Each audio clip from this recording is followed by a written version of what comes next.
Marvel ने करीब 1000 करोड़ रुपए खर्च किए सिर्फ उस एक सीन के लिए जो मार्वल की सबसे लंबी और सबसे महंगी शूटिंग बनी। लेकिन ये सिर्फ टोनी को श्रद्धांजलि देने के लिए नहीं था, बल्कि पूरे MCU की नींव को मजबूत करने के लिए था। इस सीन में सिर्फ पेपर पॉट्स की फीस ही करीब 9 मिलियन थी। उसकी गोद में जो बच्ची थी वो थी टोनी स्टार्क की बेटी मॉर्गन, जिसकी फीस 0.5 मिलियन थी। पेपर के पीछे खड़ा था हैप्पी, टोनी का असिस्टेंट, उसकी फीस थी 2 मिलियन। हैप्पी के पास खड़े थे वॉर मशीन, जिनकी फीस थी 1.5 मिलियन। रोडी के पीछे खड़ा था कैप्टन अमेरिका, जिसकी फीस थी 15 मिलियन। कैप के पीछे खड़ा था स्पाइडरमैन, जिसकी फीस थी 3 मिलियन। स्पाइडरमैन के पीछे खड़ी थी आंट में सिर्फ 0.5 मिलियन में। मैं के बगल में थे थॉर, जिनकी फीस थी 15 मिलियन। थॉर के पीछे खड़े थे हल्क, उन्हें 10 मिलियन मिले। हल्क के पीछे खड़े थे डॉक्टर स्ट्रेंज, फीस 8 मिलियन। उनके बाएं पीछे खड़े थे वोंग, फीस 2 मिलियन। फिर पीछे था एंटमैन और पूरा उसका परिवार। एंटमैन को मिले 8 मिलियन, उसकी पत्नी वॉस्प को 5 मिलियन। वॉस्प के पीछे चश्मा पहने खड़ा था उसका ससुर हैंक पिम। 2.5 मिलियन बगल में खड़ी थी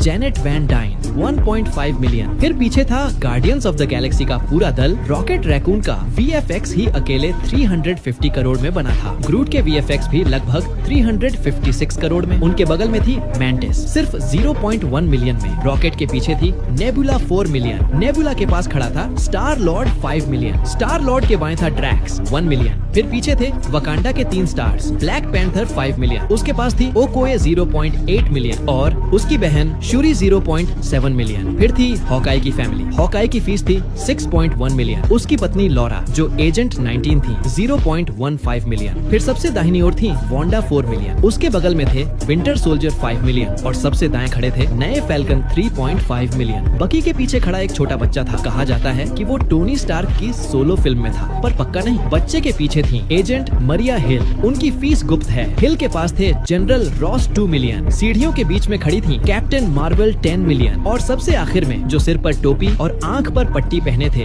वो थे निक फ्यूरी 15 मिलियन।